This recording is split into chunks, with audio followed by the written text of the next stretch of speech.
little something special this morning. We've been in a series called Family Life, and we started that on Mother's Day. We're going to go all the way and bring it to a conclusion on Father's Day. And we've been talking about everything in between, all the stages of life, all the seasons of life that we find ourselves in. And you see, on our subtitle for Family Life is a series about family, relationships, finding purpose together in every season of life. This morning, we're going to touch base on marriage. Now, a lot of times, when you get into certain, very specific topics, I know that if you don't find yourself in that season of life, it's very easy to say, well, this morning's not for me. I could check out a little bit. Maybe I could check, the stock market on my phone, see what's going on Facebook. I just want to encourage you with this, okay? You may not be in that season right now, but some of you may be at some point in the season of marriage that we're talking about. Some of you are like, oh, heck no, I'm never going to be back in that season. But even for you, or for you that thinks, no, I'm probably not going to be in that season or whatever it is, let me just remind you how many people you're around that are in this season of life of marriage. And that you and I are not called just to be concerned or focused on our life, but we are to pay attention to those that God has put around us. And so whether it's a family member that is married, whether it is a coworker, it's somebody that you're raising kids that are getting older and they're maybe close to that season of life themselves, and they're talking about all this. Let me remind you, God and His words and His principles are true no matter who the messenger is. Now, I'm all about, I definitely, you know how this works. Especially when you're younger and you're not in a season, you think you know what you're talking about, right? I made a joke last week about how, when you see the kid in the parking lot at Food Lion throwing a fit and all this kind of stuff, before you have kids, you're like, oh, I take care of that, right? After you have kids, you just go, I'm praying for you, brother, right? Been there, done that, okay? So at times, you think, I have this figured out, or I know how I'd handle that, all that kind of stuff. Well, use this for learning, but as well, just because you may not be one who is in this season doesn't mean that you can't share the principles that God's Word has for those that are in this season. And then, of course, if you're in this season, if you are married, whether you're just a couple years into it, or you are like us who celebrated 17 years yesterday married, or you've passed us on, and thank you. I appreciate the courtesy clap. Or you've got 30, 40, 50 years beyond, and you don't forget that we are always learning, we are always growing, and God is constantly working on us from the inside out. And one way that He does that more than most ways is through marriage. I thought I was a pretty good guy. I thought I had things figured out pretty well. And then I got married. And I, at all times, now had a mirror that was reflecting, yes, my good parts, yes, my strengths, but also the things that weren't going so smoothly and the weaknesses of who I am. And I just remember thinking, early on, man, I thought I had this whole life thing together pretty well. And then I realized I got a lot of work to do, And even 17 years later, what's nice about getting older, having some maturity, is you realize, I don't have anything figured out. And having a strong marriage, a good marriage, doesn't just happen by accident. Unfortunately, most of us grew up watching great, stories that any of our kids' companies would put out, and the story would all be about how they met each other. Then they would get married, and then what would follow? And they lived happily ever after. They didn't show you that living happily ever after took work, took growth, took sacrifice, took a part of you, you know. Jasmine, she's not the biggest fan anymore, praise God, but she used to be a huge fan of chick flicks. And one thing that she, because I like this girl, I want to get married to her. So one thing I would do is I would not watch the guy movie, and I would watch the chick flick movie with her. And there were a couple times, I'll be honest, I'll just throw you under the bus here, where she looked at me, and of course this guy was like, has the perfect speech, right? Does something just so, and she's melting over there. She's like, and there were a couple times she looked at me and she's like, "Why don't you do anything like that for me?" And I think I had it up to here with this whole thing. I said, "Well, he didn't even do that. He had a script. He had a playwright. Like the guy didn't even come up with that line. He probably had some woman that told him say it like this, So we're conditioned to think that all the work is done before you get married. Then you say, "I do," and it's just simply love that will take you to the end of your life. And all of us in the room that are married, have been married for longer than a couple of weeks, realize that's not the case. So it's important to us as your pastors to give you the best tools and application of God's word as we can, so that you have the best shot to have not just, hey, we made it to the end, but we were strong till the end. We get to a place where we have, if we were to have a wedding in here, and you bring the bride and groom up, and they look at each other, and they say words like, "For better or for worse, in sickness and in health, till death do us part." Most of us, in our hearts, though, we say "as long as" after that, and because we don't realize how much it takes to actually live those words out. And so we just want to give you some thoughts as we go into a bit of a Q&A time, where we are just going to answer some questions that have come to us, some of them over the years, some of them recently. And what we've tried to do, and I told you, like, we've learned our lesson. We don't do live Q&A anymore, because then, you get somebody be like, "Well, she won't let me lead in the house. What do I do?" type thing. And she's sitting right there, and you're like, "Oh no," We just don't do that anymore. So we've taken those, and as well, we've tried to broaden these questions to be as all-encompassing as we possibly can for everybody in their season. So we want you to hear it here first. That's how it should be. You heard it here first.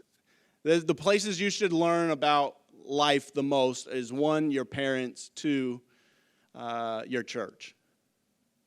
Unfortunately, if I'm honest, we haven't done the best preparing people in our churches, in the body of Christ, for marriage.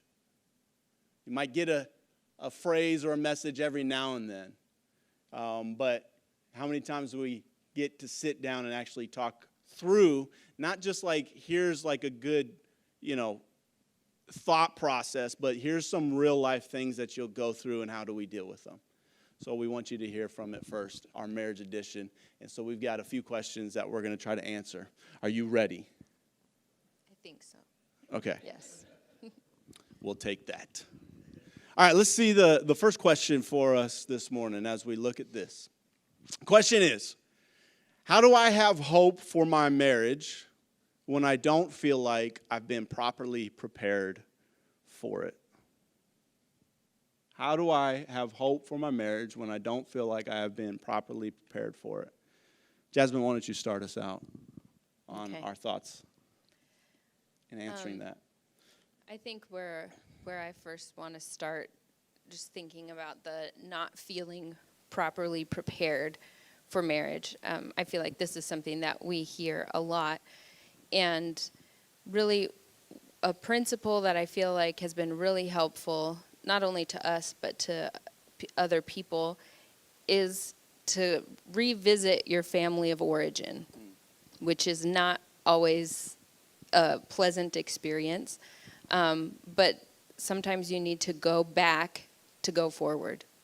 And you need to be able to take those times, whether, in your childhood, your parents' marriages, different things like having gone through a parent's divorce, relationship cycles that are in your family, and have Christ meet you in those moments, because sometimes there's trauma there, sometimes there's just a need for healing, and you can't really go forward until you've dealt with that issue or that pattern.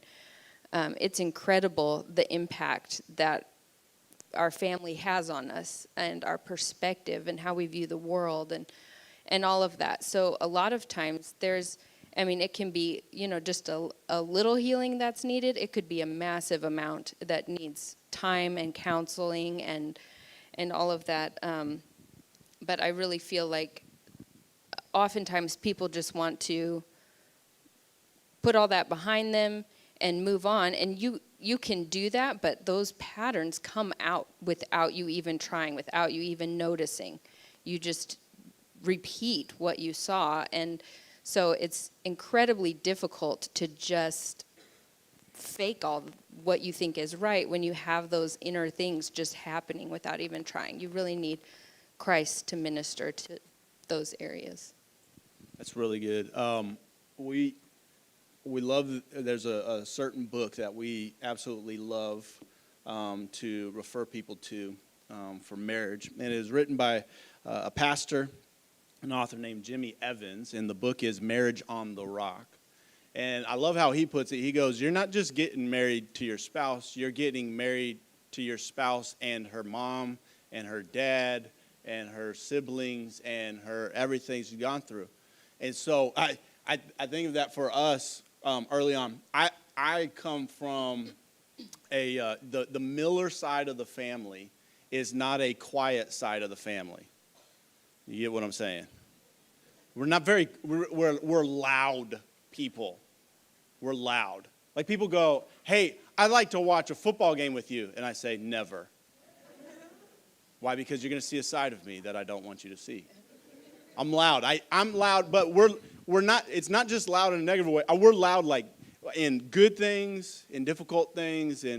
And so Jasmine her family, the Hector family, is not a loud family, at its core. Like there wasn't many moments where there were voices raised in the house, and that type of stuff. I remember early on when we were married, we'd be having what I would call a discussion, because I didn't want to call it an argument, you know what I'm saying? And we were having a discussion, and my voice level would go up. I thought I was talking in a normal range. And Jasmine's looking at me, she's like, why are you yelling at me? Stop yelling at me. I'm like, I'm not yelling at you. We're just talking, And there was that, this just naturally happened. This is what we're used to. She was used to quietly. I was used to loudly, and it was fine. Like we just heated this, all that kind of stuff, and we're good by the end. You should see me and my brother talk about how much we love North Carolina and Duke together. It's not very quiet at all. In fact, we have cleared many rooms as we have talked those things. That's just what we're used to. Jasmine's family, not so much. So we pull in with us what we know, what we naturally just grew up and know. And so it is huge for you both to talk those things through and understand where you're coming from. To where, now I've had to learn how I reach to my wife in a more calm and gentle way when we talk things out. But as well, she gives grace to me, who is a little bit more spicy, than what she's used to in that. I think it's very key for all of us to just admit I think it's funny because we ask young people who are, or people of any age that are about to get married, so you ready to get married? And the answer is always no. Even if they say yes, oh yeah, I'm totally prepared. I've figured out all these steps. I'm ready to go. No, you're not, because you never know what it truly is like until you're in that relationship, until you have said the I do's, until you have put the ring on and you said, we're doing this to the very end. And then you realize, man, to the end is a long time. And now, right? So if you feel you haven't been prepared, properly raised, it's okay. If you didn't have a good example, if maybe your parents were not, maybe you come from a family where mom and dad weren't together, or even that they were, maybe it was worse that they were together than that. You know what I'm saying? Like, even if you have, God does not say you have to be qualified for any of these stages of life. He says, I will help you along the way. And marriage will be one that pulls you closer to him, and as you learn. One thing we want to do is we want to equip you. We've given you resources in the last couple of weeks, been in your bulletin. This week we didn't put it out there, but out on one of the tables in the lobby, you can find those resources. We've got a bunch of different books and things to listen to, all that kind of stuff. But as well, we thought it'd be fun to give away some of these books. And so I was wondering, has anybody never heard of Marriage on the Rock?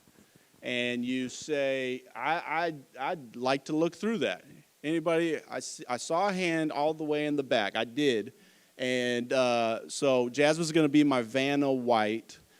And yeah. There Amanda was. She wanted to hand that. It's so good. This next book we have is The 5 Love Languages. Who has heard of The 5 Love Languages? Yeah, right. Great stuff. Really good. Who has not ever heard of The 5 Love Languages? Did anybody else raise their hand? I saw hands went up this way. Bring it this way. Phenomenal. This is. Don't be shy now. Don't be shy now. Oh, this is a great one. Sheet music. This is a great one. This is it. Yeah. We got a hand in the back. Somebody's like, yes, I want that one.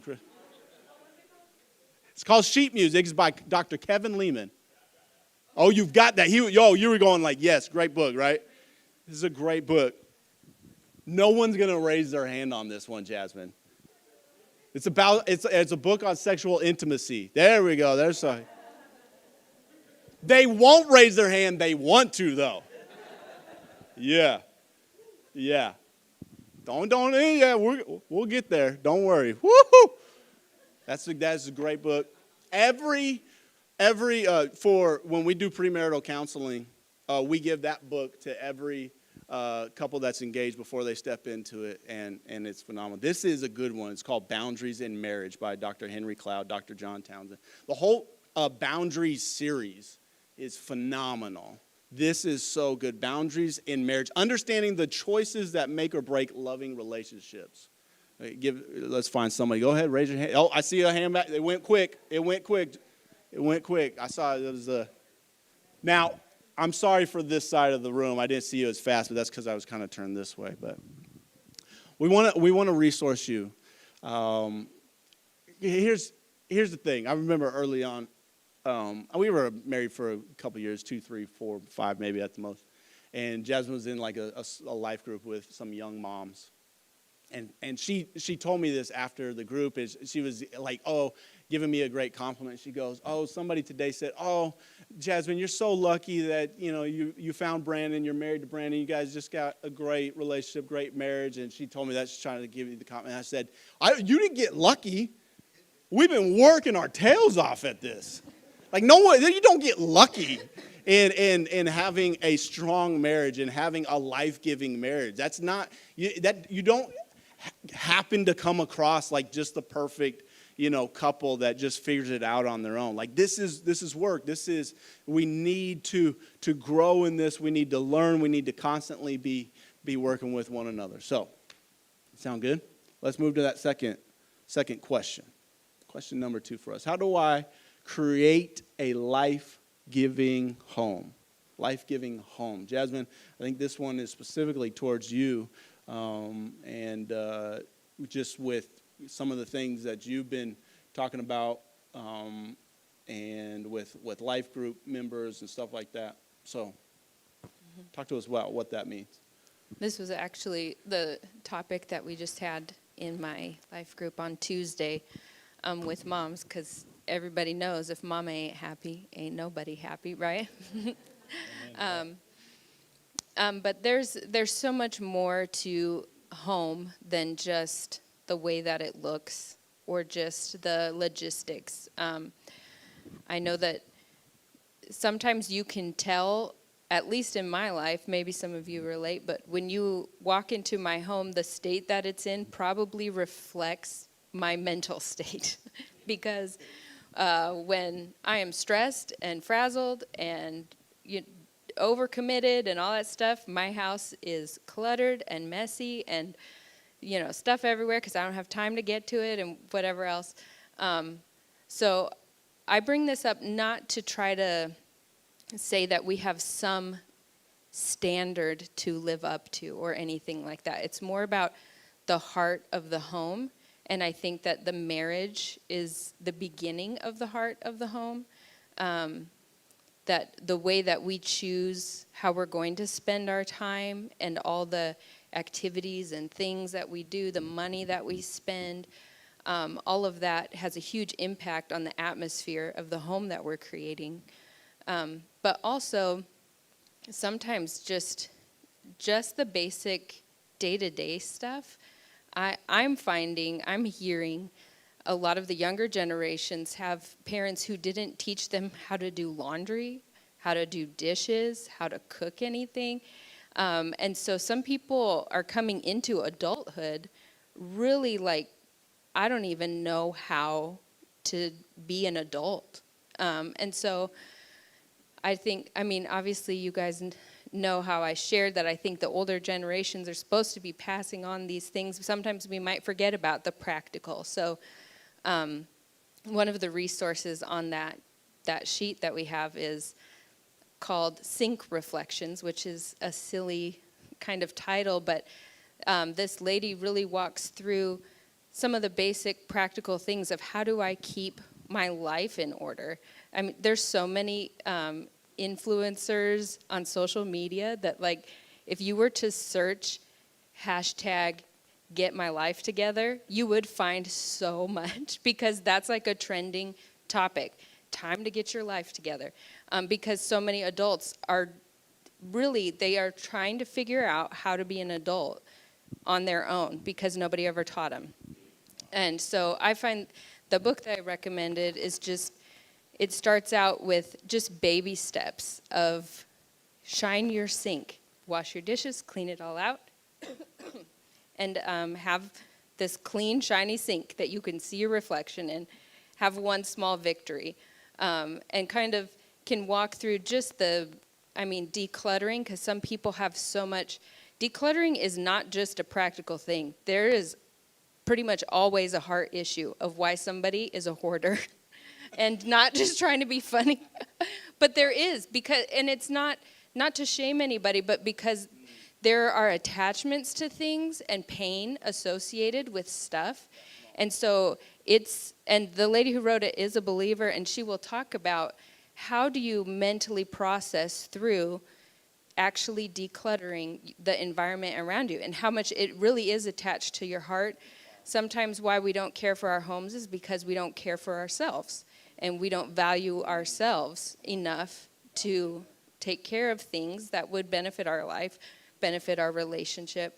And so I think it's important to at least bring those things up, because it is vital for people who are creating a home environment to know, how do I logistically do some of these things that can just eat at us and get under our skin and we don't even realize it's the environment that we've created.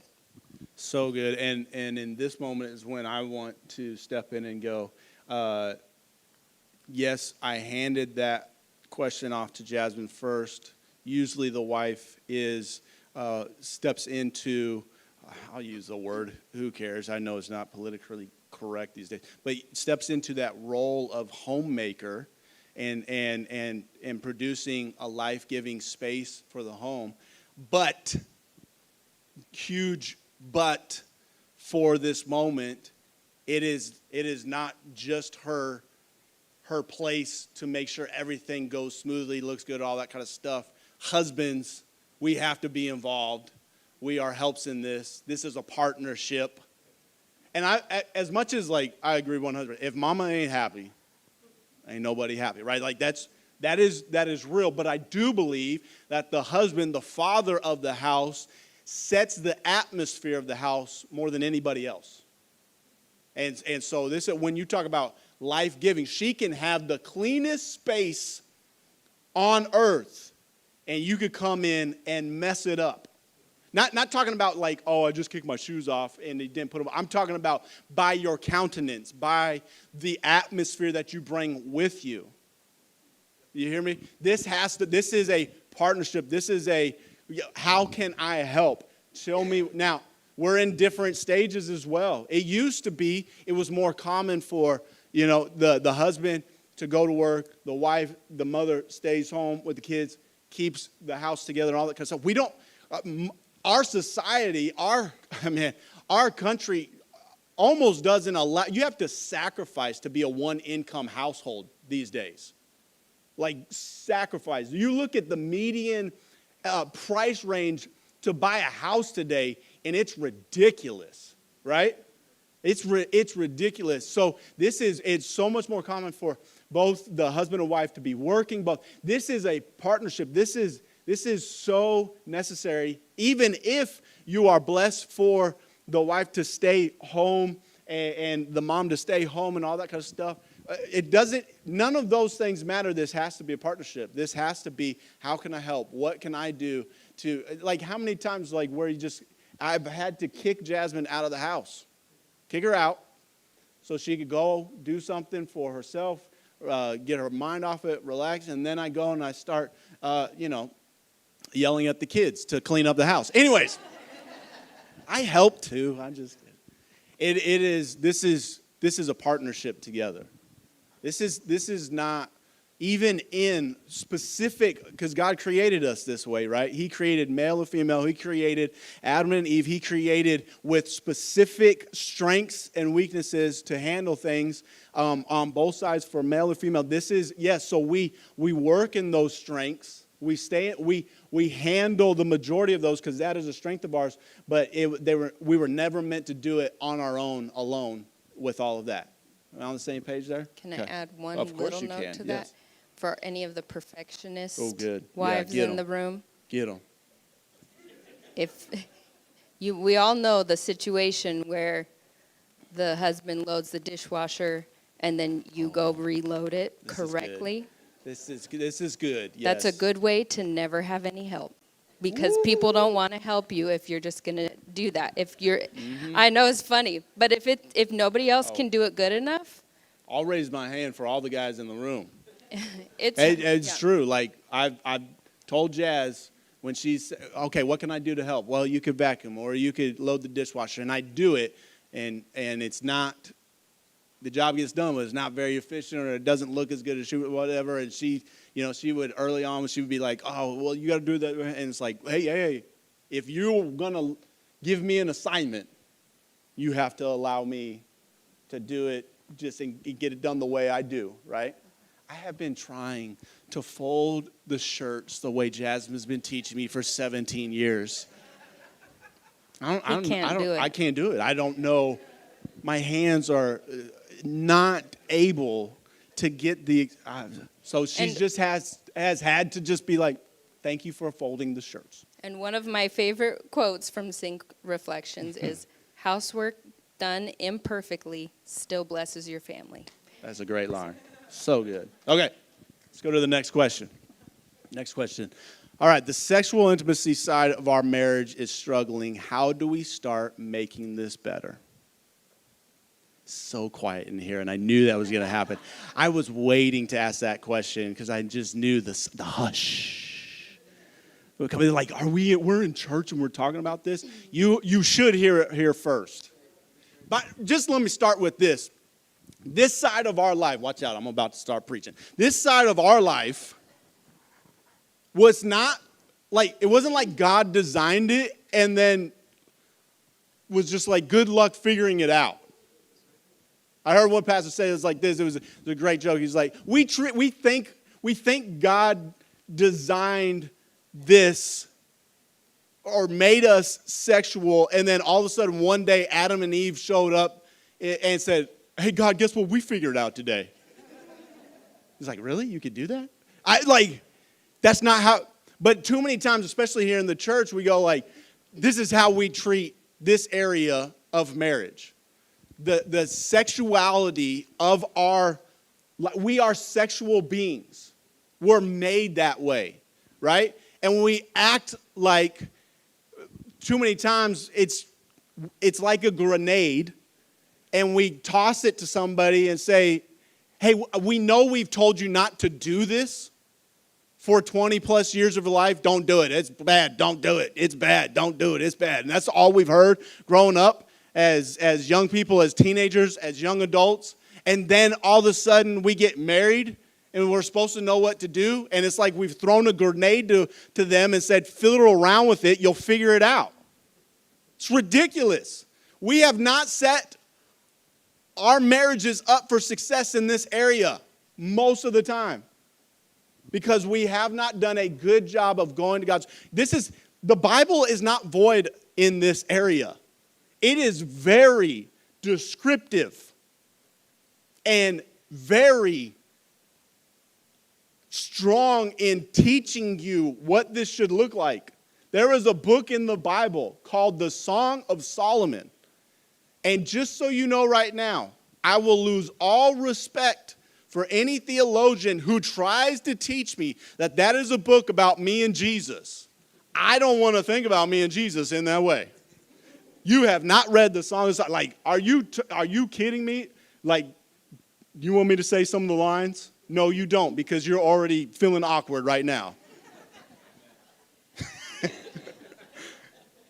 But the Bible is clear on this, and we have done a bad job in leadership, pastoral leadership, in preparing marriages, husbands and wives, in the necessary teachings of this aspect of our marriage.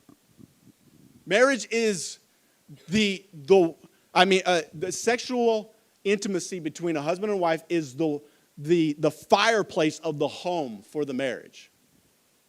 When it is used properly, creates warmth and comfort and connectivity. It's incredible. It's bringing the physical, the spiritual, the emotional, the mental all together in one.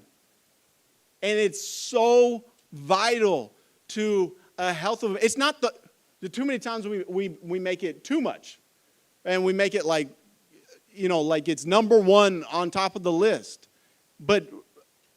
It's not everything, but it is a major thing in our marriage. And if, I like to ask the question, how many of you have fires in your home?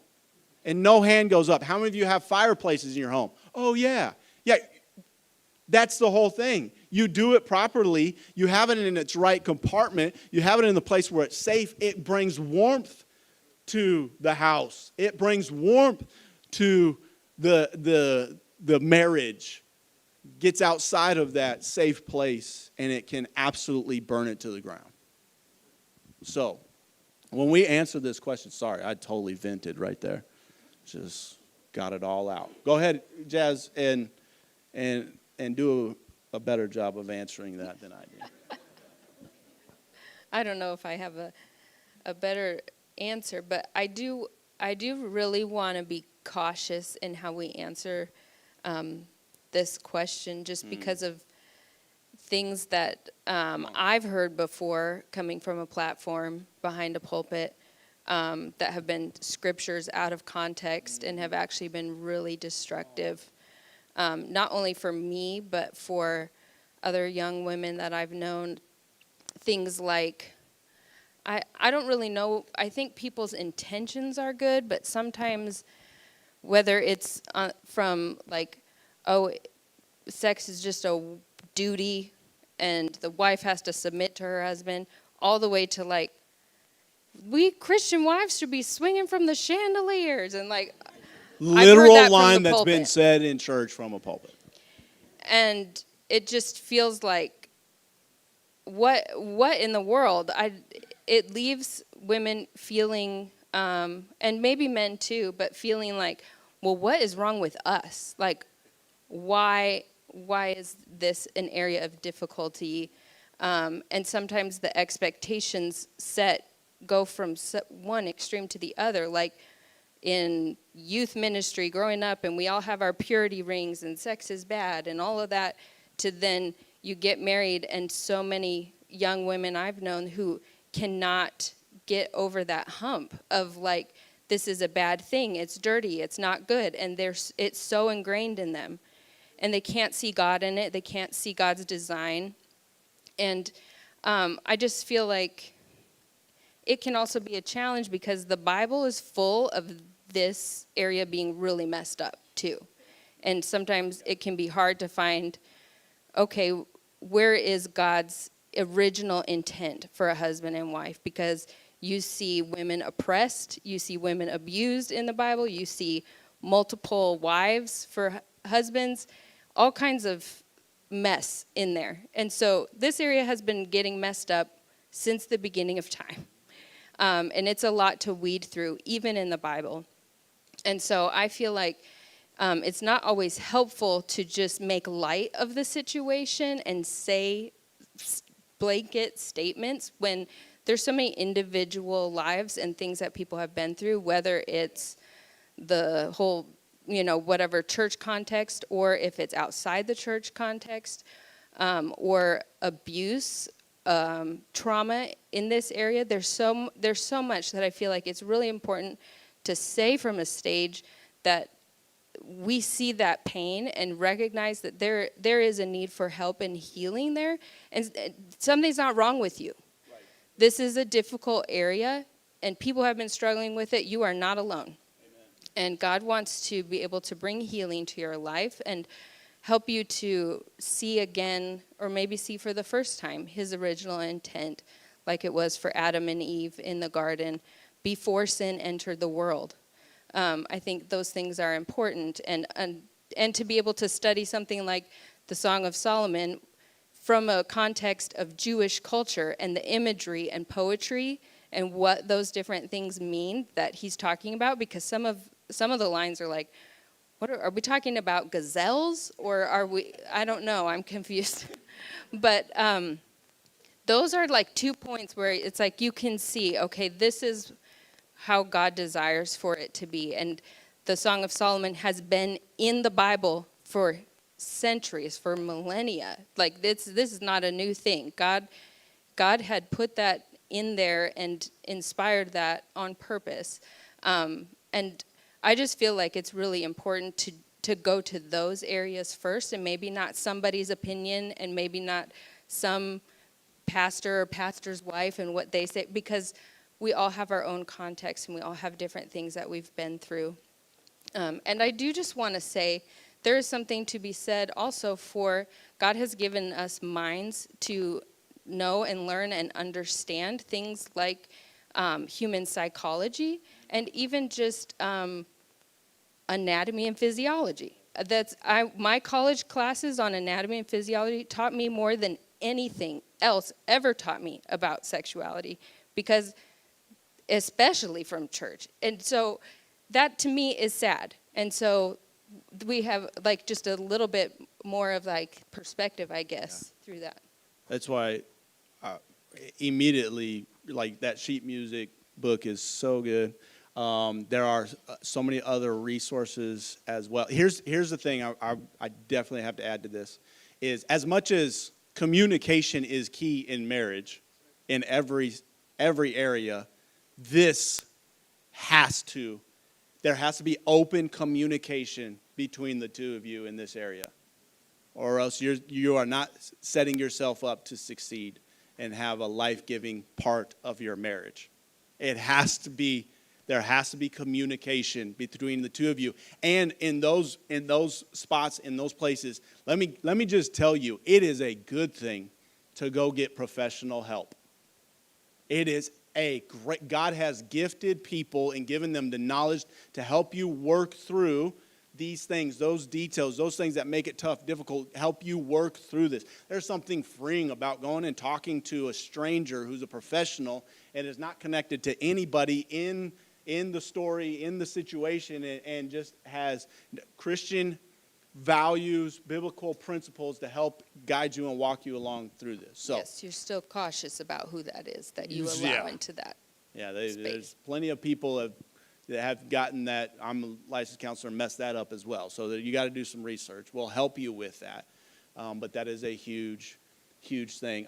Let me give you one more because it's not on your sheet. It's not on any of those resources that give you. There's a podcast out there that I absolutely love that is focused on this from a biblical Christian worldview perspective with our sexuality. It's a podcast called Passionately Married Podcast.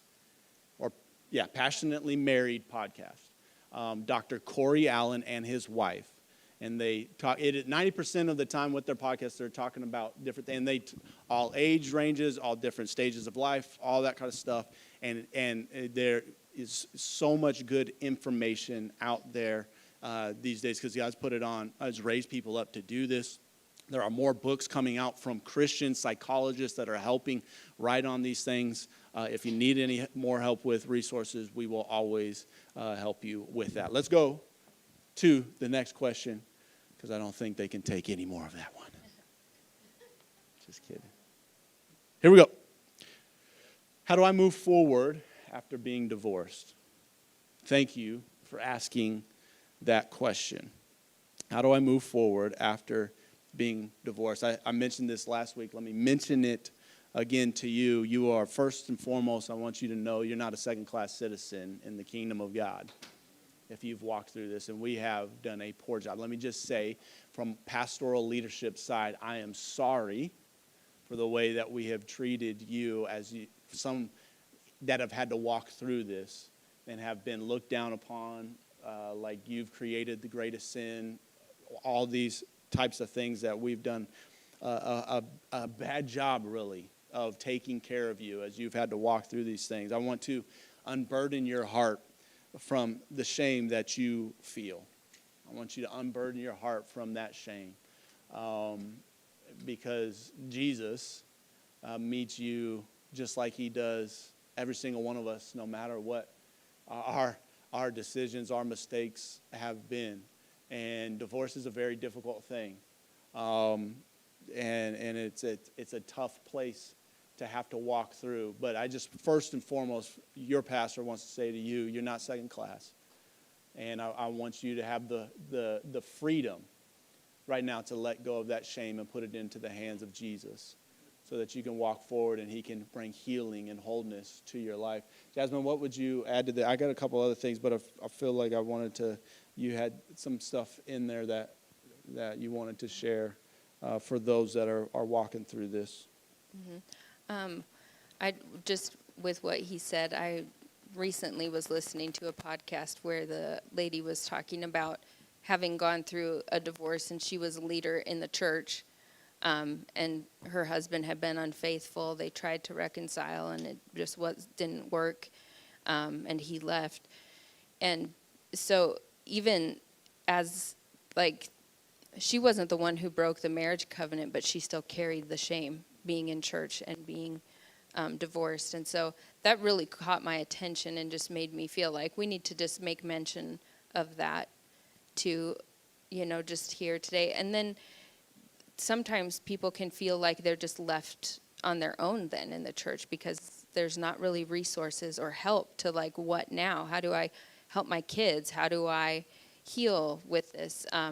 And so I just wanted to make sure that we let you guys know about a resource called Divorce Care.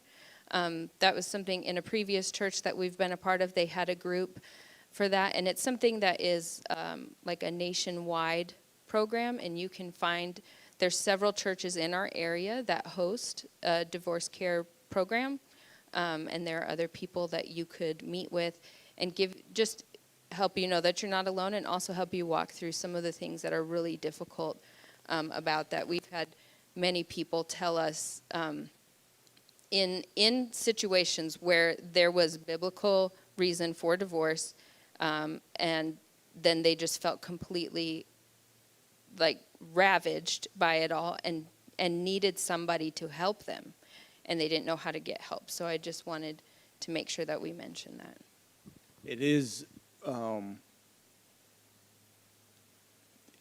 as well in this moment I do want to remind and say the Bible does talk about this subject as well.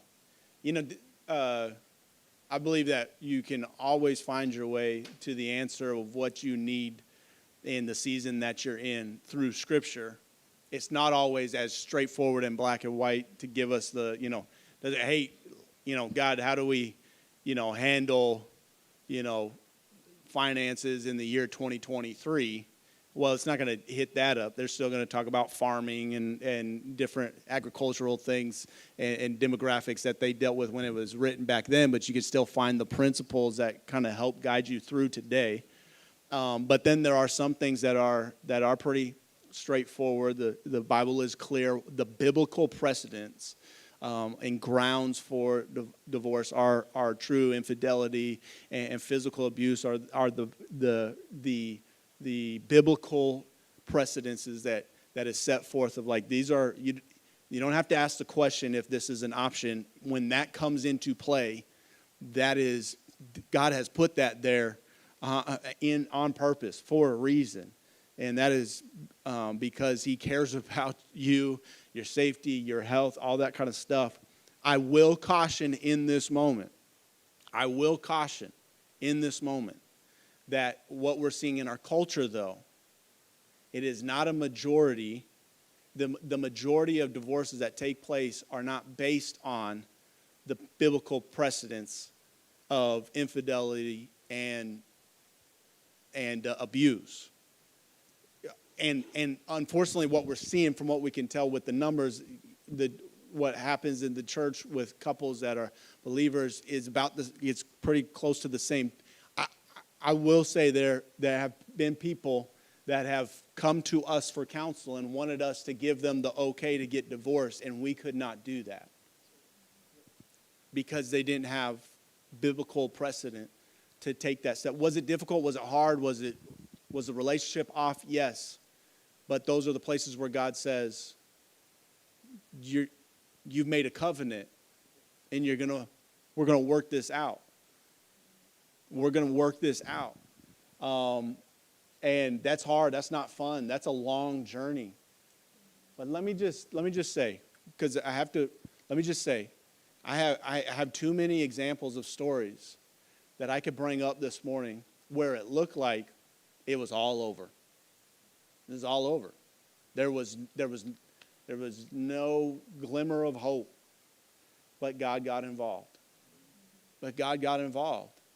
And today, there are marriages that are strong, that are Christ-like, that are helping shine the light of Jesus through their life because they got God involved and they allowed Him to help them work through these things, and they got the right people around them.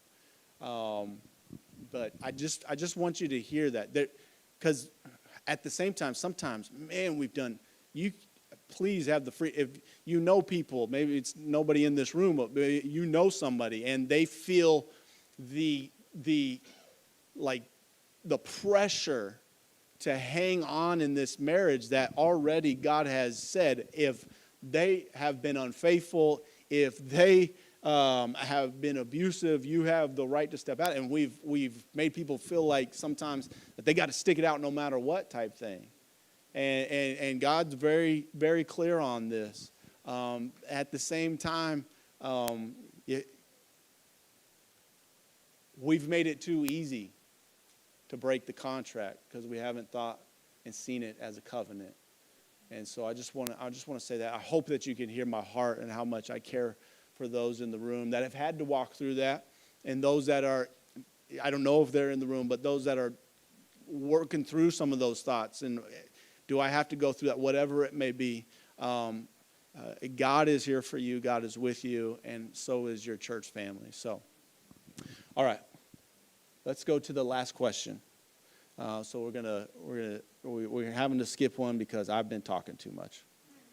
So let's go to the last one, which says, how do you make it through the seasons that you weren't ready for, that you weren't expecting, that you weren't prepared for. And they give some examples here, like losing a loved one, walking through an illness, dealing with job loss, or even a child with special needs. How do you make it through those seasons that you weren't ready for? You want to go? Sure. I just want to say that a lot of times, maybe we start out with a certain picture of what marriage is going to be like or what our life is going to be like. And often, reality is different than that. It doesn't go exactly how we planned or how we thought and all of that. And a lot of times I think that leads to disappointment, which is natural to be disappointed when things don't turn out the way you thought they would. But then what do we do with that disappointment? And I think that sort of question feels like it's not spiritual, We need to not say that or that's too negative or something. But I think that there is actually there's some treasures buried there in the losses, in the grief, in the disappointments of life. Because when we go there, when we wrestle with our doubts and our fears and wrestle with God about why would you and how come and this isn't fair or whatever it is, the mess of it all, I feel like the people who do that, who go there with God, come out stronger. And the people who try to bury their heads in the sand or try to over-spiritualize everything, well, bless God, my child died, but they're in heaven, and it's just, you've heard some of those people where you're just like, what? I have no idea what to say to that, because it's just such a disconnect from like reality. And I feel like God is not afraid of reality of situations. If you are in a place of disappointment, of questioning, that's okay. He's not afraid of that. And you take those doubts to him. That's the thing, is when you take those disappointments and you turn away from God and you turn to other things, that's when things get bad. That's when things go down a wrong road. But when you take those disappointments and you go to the Lord with them and you keep bringing your broken heart before him, that is when you really can have a turnaround where you can really experience his presence with you. The Bible says that Jesus was a man of sorrows, well acquainted with grief. He understands. He has felt those negative emotions. We don't have to act like they're not there. They're very real. And so we can take them to him, and he is the one who can heal. He's the one who can make something good out of it, but it's only if we will take it to him. So good. And biblically, when you look at this, I always like to reference certain places. One is the Psalms. You can be real with God and how you're feeling. God, do you even care about me? Like, listen to David talk. Are you going to do anything about this, God? Or are you just going to let my enemies run all over me? Like, you can handle that. I'm upset with you, God. I'm upset with you. Now, we know that God's perfect in all his ways. Sometimes we feel that way. And God can handle that. God just says, keep coming closer to me. I love Job. You read Job, and everything's been removed from his life. And he's sitting there. And yes, there's a point where God goes, okay, now it's time for you to sit and listen to me. And I'm going to remind you that I am in charge of all of this. And I know, and so, yes, there is that. But he gives Job so much time to sit there and just lament in this and really wallow in this sorrow. As well, Jesus, when he comes and Lazarus has died. And he talks to Martha and Mary. And what does he do? When he knows he is moments away from walking to his grave, telling him to roll the stone away, I'm going to raise him back to life. He knows he's going to do this. And he takes time to sit and weep with Mary and Martha, to cry with them, to let them have that time. There's a little video I wanted to show you because it does become difficult sometimes for us to understand, like, how do I help my spouse? Like, we walk through this because Jasmine lost in the year 2020. Her mom passed away of breast cancer. And we walked through this as a family. I had to learn how to walk with her and help just her deal with what she was going through, that grief, that sorrow. This was from a counselor of ours, a Christian counselor of ours that we were seeing. And he showed us this video, and it really impacted us. I want it to impact you today. So what is empathy, and why is it very different than sympathy? Empathy fuels connection. Sympathy drives disconnection. Empathy, it's very interesting. Teresa Wiseman is a nursing scholar who studied professions, very diverse professions where empathy is relevant, and came up with 4 qualities of empathy. Perspective taking, the ability to take the perspective of another person or recognize their perspective as their truth. Staying out of judgment, not easy when you enjoy it as much as most of us do. Recognizing emotion in other people and then communicating that. Empathy is feeling with people. And to me, I always think of empathy as this kind of sacred space when someone's kind of in a deep hole and they shout out from the bottom and they say, I'm stuck, it's dark, I'm overwhelmed. And then we look and we say, hey, you climb down. I know what it's like down here, and you're not alone. Sympathy is, ooh, it's bad, no. You want a sandwich? Empathy is a choice, and it's a vulnerable choice, because in order to connect with you, I have to connect with something in myself that knows that feeling. Rarely, if ever, does an empathic response begin with at least. Yeah. And we do it all the time. Because you know what? Someone just shared something with us that's incredibly painful, and we're trying to silver lining it. I don't think that's a verb, but I'm using it as one. We're trying to put the silver lining around it. So, I had a miscarriage. Oh, at least you know you can get pregnant. I think my marriage is falling apart. At least you have a marriage. John's getting kicked out of school. At least Sarah is an A student. But one of the things we do sometimes in the face of very difficult conversations is we try to make things better. If I share something with you that's very difficult, I'd rather you say, I don't even know what to say right now, I'm just so glad you told me. Because the truth is, rarely can a response make something better. What makes something better is connection.